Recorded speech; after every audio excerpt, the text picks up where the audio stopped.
ऐसे ही रात हो जाती है, लेकिन आज की रात भी साक्षी को नींद नहीं आती। बस अब बहुत हुआ, अब मैं इस गर्मी को और बर्दाश्त नहीं करूंगी। मैं चली बाहर सोने के लिए। कम से कम बाहर की हवा से तो चैन की नींद आएगी मुझे।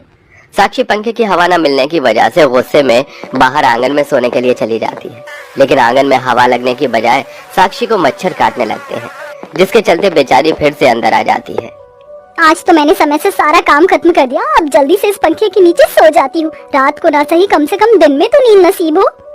साक्षी जैसे ही पंखे के नीचे सोती है, तभी वहाँ उसका दादा ससुर प्रकाश आ जाता है। अरे बहू, साक्षी बहू, मेरे लिए जल्दी से 5 रोटियां और सिल पर पिसी हुई लाल मिर्च और लहसुन की चटनी बना दे। बेचारी साक्षी गर्मी में फिर रसोई में जाती है और रोटियां बनाकर चटनी पीसने लगती है। जिस तरह से आज ये चटनी पीस रही है, एक दिन देखना ये सभी लोग मुझे भी पीस देंगे। साक्षी का एक कमरे का ससुराल होने की वजह से ना ही तो उसे ठीक से पंखे की हवा मिल पा रही थी और ना ही 2 मिनट के लिए भी प्राइवेसी। सॉरी भाभी, मुझे पता नहीं था कि आप कपड़े बदल रही हो।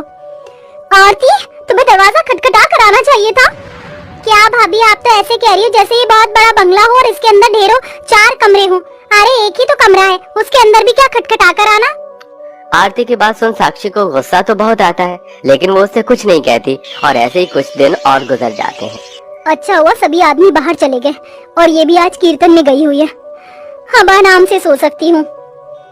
साक्षी जैसे उस पंखे की हवा में सोने के लिए जाती है, तो तभी उसकी जेठानी के दोनों बच्चे रोहन और दीप्ति घर में खेलने कूदने लगते हैं, जिसकी आवाज के चलते साक्षी की नींद खराब होने लगती है। एक तो इतने दिनों बाद दिन में नींद मिल रही है और तुम दोनों हो के उसे भी मुझसे छीन रहे हो। बाहर जाकर खेलो, यहाँ क्यों खेल रहे हो? चाची बाहर बहुत गर्मी, इसलिए हम तो नहीं खेलेंगे। अगर आपको सोना तो आप बाहर चली जाओ।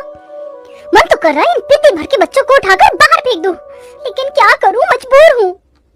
साक्षी अपना गुस्सा कंट्रोल करती है और उन दोनों से कुछ नहीं कहती।